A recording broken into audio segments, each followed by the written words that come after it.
Donc moi, je vais commencer par refaire très rapidement une petite introduction de la Team France Export.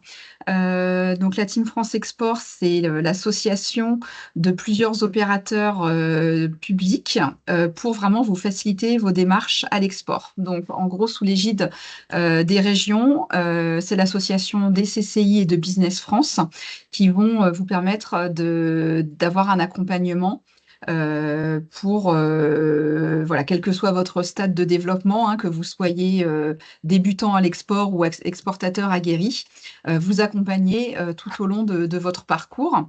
Le réseau Team France Export, donc c'est en France les conseillers internationaux ou les chargés d'affaires internationaux qui sont basés dans les CCI ou chez Business France, et également le réseau international de Business France avec des bureaux qui sont dans plus de 55 pays, ce qui vous permet d'avoir vraiment des relais et une couverture mondiale. Au niveau de la Team France Export en région Centre-Val de Loire, on retrouve les 3 membres fondateurs que sont donc Business France, les CCI et BPI France. Donc BPI France, ça va être tout le volet d'accompagnement financier. Mais on a également DevUp. Donc DevUp, c'est l'agence de développement régional qui va vous accompagner sur des salons collectifs sur des pavillons régionaux. L'INPI, on a aussi donc un bureau en région centre qui peut vous accompagner pour toutes les démarches de protection de marques et de vos actifs intellectuels. Les conseillers du commerce extérieur, donc là, c'est une association de personnes bénévoles qui travaillent en entreprise, mais qui prennent de leur temps pour coacher les dirigeants pour se développer à l'international. Douane et droits indirects, donc c'était le sujet du webinaire d'avril pour ceux qui étaient déjà là. Donc on a également les douanes qui sont un acteur important. Et pour finir, la cellule VIE, donc qui dépend de Business France, mais le VIE qui vous permet de confier des missions à des jeunes pour une durée de 6 à 24 mois à l'étranger qui vont pouvoir aller sur le terrain pour vous représenter à l'étranger. Donc voilà, c'est tout cet écosystème. Et donc l'idée de la Team France Export, c'est de vous proposer un guichet unique. Donc le guichet unique, ce sont vos conseillers, les conseillers internationaux et chargés d'affaires internationales. Donc sur la ligne du haut, vous voyez notre équipe qui sont tous spécialisés par secteur d'activité. Donc, vous avez des intervenants et des personnes qui connaissent vos problématiques et vos secteurs d'activité. Et ensuite, donc chez nous, ils couvrent tous plusieurs départements. Donc à l'issue du webinaire, je vous enverrai les coordonnées. Si vous ne les connaissez pas encore, n'hésitez pas. Ils sont là pour vous accompagner dans votre développement et vous mettre en relation avec tous les acteurs que l'on a vus précédemment. Donc aujourd'hui, je suis ravie d'accueillir Eloa Salé de la Direction générale du Trésor, qui va vous parler des accords de commerce, comment mieux les connaître, mieux les utiliser pour du coup bah, décrocher de nouvelles opportunités à l'export. J'arrête mon partage et je vous laisse la main.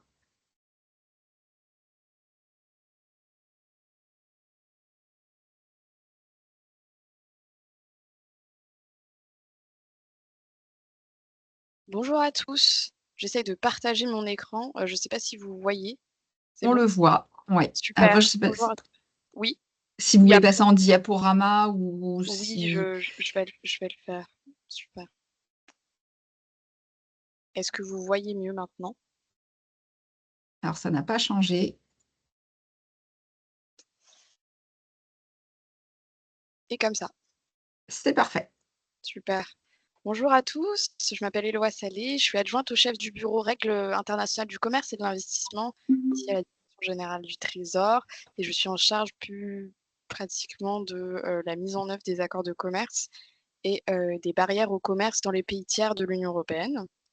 Et donc, je me permets aujourd'hui de vous faire une petite présentation sur l'utilisation des accords de commerce par les entreprises, un sujet sur lequel nous travaillons beaucoup ici à la Direction générale du Trésor. Pour repartir d'un petit constat, les accords de commerce sont négociés et conclus par la Commission européenne et nous en avons aujourd'hui un certain nombre, notamment avec 74 pays partenaires de l'Union européenne. Et ces accords de commerce correspondent à 44 des échanges de l'Union européenne dans le monde. Donc à peu près la moitié des échanges est aujourd'hui régie par des accords de commerce. La Commission européenne sort ses chiffres chaque année, donc elle chiffre aujourd'hui à 2 000 milliards d'euros d'échanges en plus dans l'Union européenne en 2022. Vous avez la possibilité de découvrir ces accords de commerce de l'Union avec ses 74 pays partenaires sur le site de la Commission européenne. Donc, on vous a donné un petit QR code sur lequel je vous inviterai à regarder.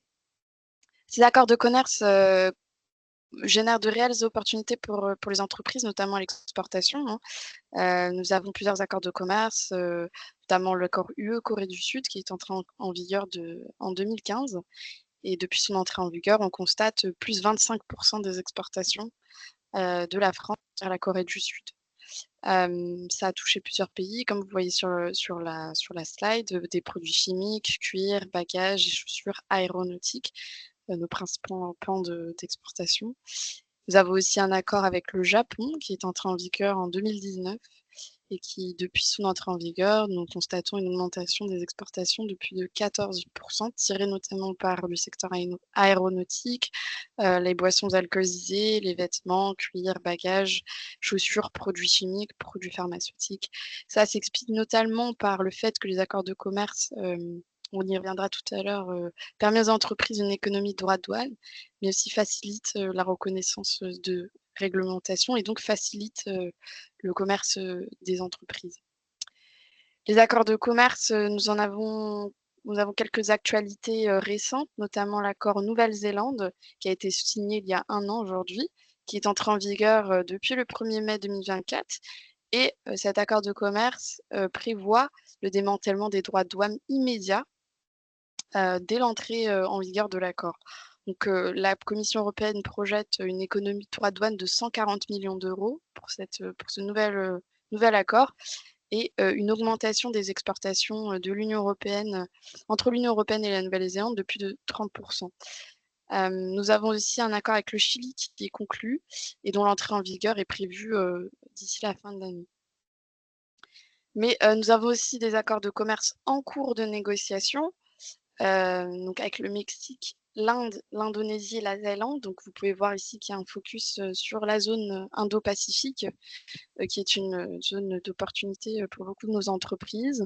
Les accords qui sont en cours de négociation avec le Mexique, l'Inde, l'Indonésie et la Thaïlande sont des accords globaux pour la plupart. Donc comme vous voyez sur la diapo, Mexique, Inde et Indonésie, avec un volet commerce, un volet investissement et pour Inde particulièrement un volet indication géographique qui peut, je crois, concerner pas mal d'entreprises, notamment du secteur vin et spiritueux. Ces accords permettent, comme pour le Mexique, c'est indiqué, une diversification des chaînes de valeur, une sécurisation de nos approvisionnements, mais aussi de nouveaux débouchés pour nos entreprises. Alors, comment connaître ces accords de commerce? C'est simple, nous avons des outils à disposition des entreprises et qui ont été développés par la Commission européenne, notamment le site Access to Market.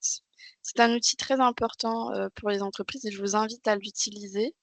C'est un outil qui a été développé par la Commission et qui intègre plusieurs volets. Nous en ferons une petite démonstration tout à l'heure, notamment les droits de douane applicables à vos pays selon qu'il existe un accord de commerce ou des droits préférentiels hors accord de commerce sur votre produit, des renseignements sur la réglementation dans le pays d'accueil, dans le pays de destination, des renseignements sur les règles d'origine. Donc, nous y reviendrons un peu plus en détail tout à l'heure. Les règles d'origine vous permettant de solliciter les préférences tarifaires. Et enfin, un volet point unique, point d'entrée unique, qui permet aux entreprises de déposer plainte lorsqu'elles constatent des barrières au commerce dans leur pays de destination. Donc si ça vous convient, je vous fais une petite démonstration de Access to Market, qui est le site de la Commission européenne. Donc je sors de mon partage de connexion, enfin de mon partage d'écran sur la slide. Euh, euh,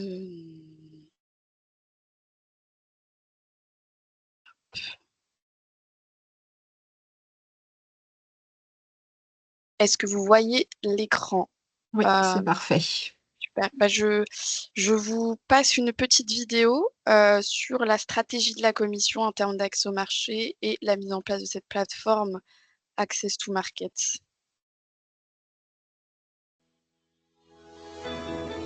Well, I'm Denis Redonnet. I'm Deputy Director General in DG Trade in the European Commission, and I'm also what we call the Chief Trade Enforcement Officer. And so the role is really about making sure that our trading partners basically abide by their commitments. Our main tool is the Access to Markets platform. So this is about putting tools, putting effort at the service of companies that are internationalizing. That's the core of our job in DG Trade in this area in the European Commission. It's basically everything you ever wanted to know about an export market but were afraid to ask. We are constantly seeking, through feedback from interested parties, to improve the tool, and we are available to organize training on the access.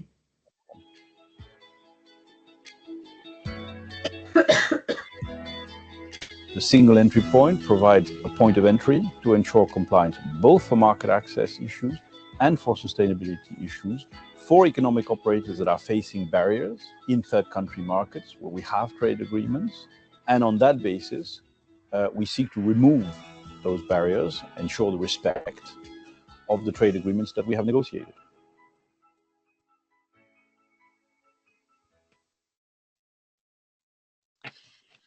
Donc, vous venez d'avoir une petite présentation par Denis Redonnet, qui est le Chief Trade Enforcement Officer, donc le procureur qui se charge du respect des règles du commerce international auprès de la Commission européenne et qui vous a parlé un peu d'Access to Market. Mais pour vous donner un peu voilà, une expérience un peu pratique d'Access to Market, je vous propose qu'on en fasse une petite démonstration. Et donc, j'ai cru comprendre qu'il y avait des entreprises du secteur cosmétique aujourd'hui. Donc, je me permets peut-être de vous donner le code douanier du coup des rouges à lèvres. Donc, en fait, Access to Market, c'est simple. Hein, ça commence, vous arrivez sur la page d'accueil qui se présente comme celle-ci. Vous descendez sur l'assistant en matière de commerce. Vous tapez votre droit de douane. Donc, pour les rouges à lèvres, c'est 33 04 10. Le pays de provenance, donc la France. Et on va donner comme pays de destination le Vietnam. Voilà, donc on tape sur rechercher et là, vous avez tous les droits de douane qui s'affichent. Donc, le droit de douane général, enfin de la nation la plus favorisée qui est à 20%. Et nous, comme nous avons un accord de commerce avec le Vietnam, nous avons un taux préférentiel qui est à 8,2%. Alors, vous allez me demander, 8,2%, ce n'est pas un droit nul. Effectivement, avec le Vietnam, nous avons un démantèlement progressif des droits de douane. Donc, chaque année, le droit de douane diminue pour ainsi atteindre 0%. Comme il y avait aussi un truc sur l'export. En janvier 2027. Je crois que vous n'êtes pas muté. Ouais, je vais aller couper le micro de la personne. Elle a dû le faire. Voilà, super. Et donc, aujourd'hui, nous sommes au stade du 1er janvier des droits de douane qui se sont appliqués au 1er janvier 2024, donc qui correspondent à 8,2% et nous atteindrons 0% au 1er janvier 2027. Donc, vous avez toutes ces informations sur Access to Market et vous avez aussi ce qu'on appelle l'outil d'auto-évaluation des règles d'origine, qui est ROSA. Donc, pour pouvoir vous auto-évaluer sur les règles d'origine, vous devez cliquer ici sur accéder à ROSA. Les règles d'origine vous permettent de solliciter la préférence. Si vous ne respectez pas les règles d'origine, vous ne pourrez pas solliciter la préférence tarifaire et donc obtenir les 8,2%. C'est un outil d'auto-évaluation qui vous demande de répondre à un certain nombre de questions sur les critères d'origine, exigences supplémentaires, les preuves d'origine, le transport, l'évaluation. Et à la fin, vous dit si votre produit est originaire ou non. Voilà.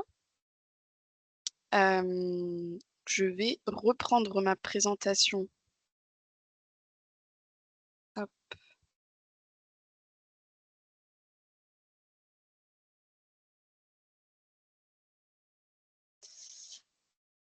Donc, après cette petite présentation d'Access to Market, nous aussi, côté Direction générale du Trésor, on organise des événements pour faire la promotion de ces accords de commerce. Donc, nous avons la semaine de l'export, qui a lieu chaque année autour de février-mars. Et durant cette semaine de l'export, nous avons toujours une première journée qu'on appelle journée de l'accès au marché qui débute cette semaine.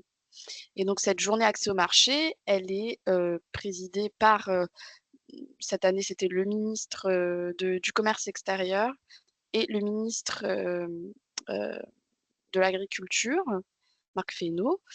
Donc c'est une journée qui est ouverte par les ministres et qui laisse la place à différents acteurs du secteur privé, de l'administration, sur la promotion des accords de commerce et notre stratégie de mise en œuvre de ces accords pour générer plus d'opportunités à l'export pour les entreprises. Cette journée est plutôt globale, elle fait le focus en général sur les nouveaux accords. Donc cette année, nous avons eu un focus sur les accords UE-Kenya, UE-Angola, sur la facilitation de l'investissement pour UE-Angola. Mais pour UE et Kenya, un accord de partenariat économique est entré en vigueur. Donc nous en avons fait la promotion auprès des entreprises. Ensuite, la semaine se déroule et nous avons droit à des webinaires toute la semaine en collaboration avec la direction générale des douanes et d'autres acteurs tels que l'INPI, l'INAO, donc sur les IG, la propriété intellectuelle, mais aussi d'autres acteurs comme la Commission européenne qui vient faire des démonstrations précises, notamment de ROSA, de l'outil ROSA. Donc je vous invite à suivre notre site internet pour suivre nos prochains événements. Et ce que nous faisons aussi, une petite nouveauté, c'est que nous venons désormais au contact des entreprises dans les régions. Et c'est tout le sens de notre webinaire aujourd'hui. Je passe à la slide suivante. Donc, toute notre stratégie sur la mise en œuvre des accords de commerce et sur la promotion de ces accords s'insère dans le plan export qui a été dévoilé en août dernier, avec une mesure 8 sur la meilleure utilisation des accords de commerce. Pour ça, nous avons lancé une étude auprès des entreprises françaises pour mieux comprendre quels étaient les freins à l'utilisation des accords de commerce et notamment des préférences tarifaires. Qu'est-ce qu'une préférence tarifaire? Une préférence tarifaire, c'est une réduction, une exonération de droits de douane. Et donc, si le produit est originaire d'une des parties, nous pouvons solliciter la préférence tarifaire. Mais pour bien comprendre cette notion d'origine du produit, des règles d'origine préférentielle s'appliquent et varient d'un accord à un autre. Ces règles d'origine conditionnent donc la réduction, l'exonération des droits de douane. Nous sommes partis d'un constat simple, c'est que 86% nous avons un taux d'utilisation des préférences tarifaires à l'importation de 86% et un taux d'utilisation des préférences tarifaires de 76% à l'exportation. Ces taux sont plutôt bons, mais nous considérons qu'il y a encore une marge de manœuvre significative pour les entreprises pour qu'elles aillent chercher ces préférences tarifaires et être plus compétitives à l'export. Donc en 2021, c'était 2,7 milliards d'euros d'économies de droits de douane et nous avons chiffré 500 millions d'euros par an qui pourraient être encore économisés par les entreprises à l'export. Pour ça, nous avons envoyé des questionnaires aux entreprises. Nous avons reçu plus de 620 réponses que nous avons traitées, que nous avons complétées par des entretiens longs auprès des entreprises qui ont accepté de nous donner leur contact. Ces questionnaires ont été diffusés notamment avec Business France, la Team France Export, voilà, auprès des entreprises. Donc, nous avons agrégé ces résultats. À l'export, nous avons constaté que 84% des exportateurs interrogés apportent systématiquement la preuve d'origine à leur importateur pour qu'ils sollicitent la préférence tarifaire. 48% des exportateurs interrogés trouvent la fourniture de la preuve d'origine difficile et 25% des TPE ne savent même pas que leur produit peut bénéficier des préférences tarifaires. Les raisons qui ont été avancées de cette non-utilisation des préférences tarifaires reviennent toujours de la même façon, vous verrez aussi pour les importateurs, c'est que le client ne leur a pas demandé de fournir la preuve d'origine. Donc on constate vraiment ici que le lien entre l'importateur et l'exportateur est très important. Et pour les TPE et les PME, ce qui est revenu le plus, c'est le manque d'informations, hem, heu, l'absence de réception par leur fournisseur des documents nécessaires à l'établissement de la preuve d'origine et ça c'est lié aussi, très fortement, à la complexité du produit et aux différentes, composantes du produit. Si ceux-ci viennent de différents pays et que l'assemblage se fait, en France, les coûts supplémentaires liés à la preuve d'origine sont trop élevés et le droit de douane à la base n'étant pas très élevé, les entreprises décident de ne pas prendre le risque de solliciter cette préférence tarifaire. Nous, ce qu'on a constaté, c'est qu'effectivement, nous pouvions agir, sur, ce manque d'informations, et effectivement, les chiffres qui reviennent, c'est que 37 des répondants, s'informent sur le site internet, du ministère, de l'économie et des finances ou de la direction générale, des douanes. 22 des répondants s'informent sur le site internet de la Commission européenne, donc sur Access to Market et 8 des répondants ne savent toujours pas où trouver l'information. Donc c'est sur ces points-là que nous souhaitons, appuyer le plus, sachant qu'aujourd'hui nous faisons cette présentation auprès de vous. Nous avons aussi décidé de faire ces questionnaires auprès des importateurs, qui ne savent pas non plus que les marchandises importées peuvent bénéficier de la préférence, n'ont pas reçu les informations, le conseil nécessaire pour, établir, pour solliciter cette préférence. Ces entreprises n'ont pas non plus reçu les certificats ou déclarations de la part, des exportateurs. Donc voilà, encore une fois, cette relation exportateur-importateur. Nous avons aussi constaté que les entreprises, n'ont pas toujours la possibilité d'avoir un bureau douane au sein de leur entreprise, qui s'occupe du dédouanement et font beaucoup appel aux intermédiaires en douane. Donc nous avons aussi interrogé ces intermédiaires en douane qui, en très grande majorité, nous disent solliciter la préférence tarifaire et quand ils ne le font pas, c'est qu'ils n'ont pas les documents nécessaires, pour pouvoir établir, l'origine du produit et solliciter donc la préférence tarifaire à l'extérieur d'un importateur. Ces constatations, nous ont permis de décliner 18 pistes d'action, au niveau national de manière transverse, au niveau national par accord de commerce et au niveau européen. Donc ce que nous avons fait, c'est que nous avons entamé des formations comme aujourd'hui, la démocratisation de nos événements que je mentionnais tout à l'heure, des formations de nos outils à disposition des entreprises, donc Access to Markets, ROSA, mais aussi nous avons porté des éléments au niveau européen, notamment sur la dématérialisation. Un projet est en cours au niveau de la Commission européenne sur la dématérialisation des preuves d'origine, donc IPOC, qui aujourd'hui est circonscrit à la zone du pourtour méditerranéen. Voilà, nous continuons la mise en place de ces 18 pistes d'action,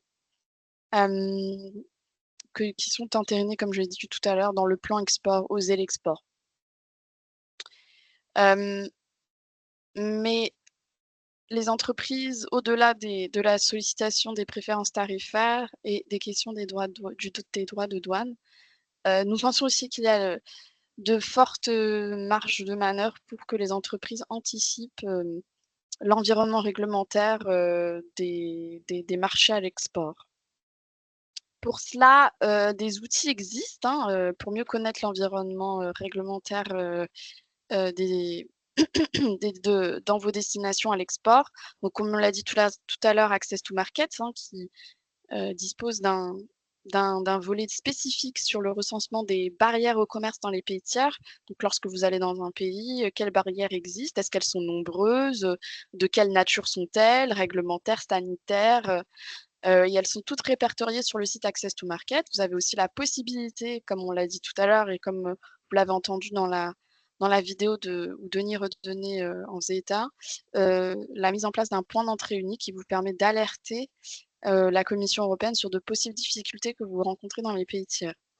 Il en va de même pour nous, hein. Si vous rencontrez des difficultés dans les pays tiers qui vous paraissent être des obstacles, et donc une forme de discrimination des entreprises étrangères par rapport aux entreprises nationales, vous avez la possibilité de nous alerter à la Direction générale du Trésor grâce à notre boîte générique que je vous mettrai à l'écran tout à l'heure. Mais nous avons aussi d'autres dispositifs qui sont à la disposition des entreprises pour anticiper des changements réglementaires dans les marchés à l'export. Et nous avons ce qu'on appelle IPING, qui est une plateforme développée par l'Organisation mondiale du commerce, car les membres de l'Organisation mondiale du commerce ont l'obligation de notifier les mesures réglementaires ou sanitaires qu'elles envisagent de prendre dans les mois à venir. Donc cette plateforme qu'on appelle IPING, elle facilite le suivi de ces mesures. Donc elle vous permet à vous de consulter ces notifications qui sont publiques et transparentes, avec le texte attaché dans ces notifications la plupart du temps, et vous permet de recevoir des alertes, notamment par courriel ou sur votre téléphone, sur justement votre produit et le marché en question que vous ciblez. Pour ça, je peux vous faire une petite présentation aussi de cet outil assez rapidement. Et donc, je vous partage mon écran.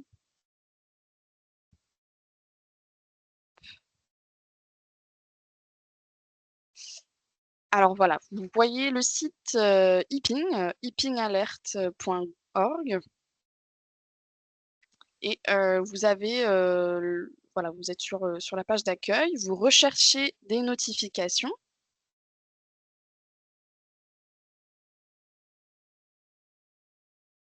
Excusez-moi, ça prend un peu de temps.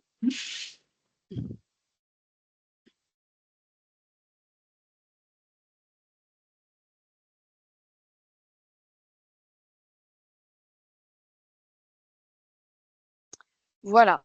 Alors, vous avez la possibilité de taper ici le domaine que vous voulez. Il vous met 2 domaines. OTC, c'est obstacles techniques au commerce. Donc, c'est les mesures réglementaires. SPS, c'est sanitaire et phytosanitaire. Nous, aujourd'hui, on va se contenter de parler d'OTC. Qu'est-ce qu'on peut mettre de plus? Ici, nous avons le membre notifiant. On va mettre, par exemple, Japon, ici. Donc, nous, on est intéressé par le marché à l'export vers le Japon. On va rechercher dans plus de champs. On va essayer de mettre un code SH. Donc, par exemple, on disait tout à l'heure les rouges à lèvres. Donc, on va reprendre ça. Hop, 340410. Voilà. Et là, on descend. Ah, et nous voyons que nous avons une notification qui date du 15 avril 2024. Donc, on clique dessus sur la cote GTBT-N GPN 806. On voit voilà, que la notification date du 15 avril 2024. On déroule. Nous avons ici quels produits visés, donc les produits cosmétiques, chapitre 34 du SH. Nous avons l'intitulé « Révision partielle des normes relatives aux cosmétiques ». Le ministère, la teneur, donc le ministère de la Santé, du Travail et de la Protection sociale prévoit la révision. Donc, vous avez ça, vous avez l'objectif, donc l'ajout du chlorhydrate, etc., etc. Je ne m'aventurerai pas dans l'énonciation de tous ces ingrédients. Voilà. Et vous avez ici la date projetée pour l'adoption, fin juin 2024, et ici, la date d'entrée en vigueur, fin juin 2024. Et vous avez ici le PDF vers la mesure en question. Donc ça, c'est un pardon, excusez-moi. C'est un outil très intéressant pour les entreprises parce qu'elle vous permet de voir à 2 mois près ou 3 mois près ou 6 mois près, les mesures qui vont s'appliquer sur votre marché à l'export. Pour recevoir des alertes, donc vous repartez sur la page d'accueil et vous avez ici « Recevoir des alertes ». renseigner vos informations personnelles. Et vous pouvez renseigner ici le produit, le code SH, comme tout à l'heure avec les menus déroulants, les marchés d'exportation, donc vous pouvez rentrer votre pays, et les pays que vous souhaitez, hein. Vous pouvez en mettre plusieurs. Et ici, vous avez la possibilité, voilà, par exemple, de mettre OTC ou SPS, ou SPS, hein. Et ensuite, vous avez la possibilité, voilà, de recevoir par courriel, soit quotidien, hebdomadaire, pas de courrier électronique, recevoir une alerte par courrier, etc., etc. Et ensuite, vous vous enregistrez. C'est un outil très simple et qui permet aux entreprises, voilà, de rester informées sur les changements réglementaires à leur disposition. Voilà. Je me permets de revenir sur la présentation pour vous mettre la dernière slide avec nos coordonnées, un QR code vers notre étude que nous avions faite avec les pistes d'action que vous pouvez retrouver. N'hésitez pas à nous écrire à la boîte générique accès au marché dgtrésor.gouv.fr. Et voilà, si vous avez des questions, n'hésitez pas, je suis à disposition. Voilà. Merci beaucoup pour ces informations et puis les démonstrations en live, c'était intéressant. On arrive à la fin du webinaire. Si certains ont des questions, n'hésitez pas à prendre la parole ou à les mettre dans le chat. Ou après, je vous enverrai du coup la présentation d'Eloa, comme ça vous aurez son adresse mail, enfin l'adresse mail du service pour pouvoir les contacter si vous avez des questions spécifiques. Je crois qu'il n'y a pas de questions. Bah, écoutez, je vous remercie tous pour votre participation. Merci encore, Eloa, pour les informations. Bonne journée. Et puis, bah, nous, on vous dit à la rentrée pour de nouveaux webinaires. Bon été à tous et puis à très bientôt. Au revoir. Merci beaucoup à tous. Au revoir. Merci, Eloa.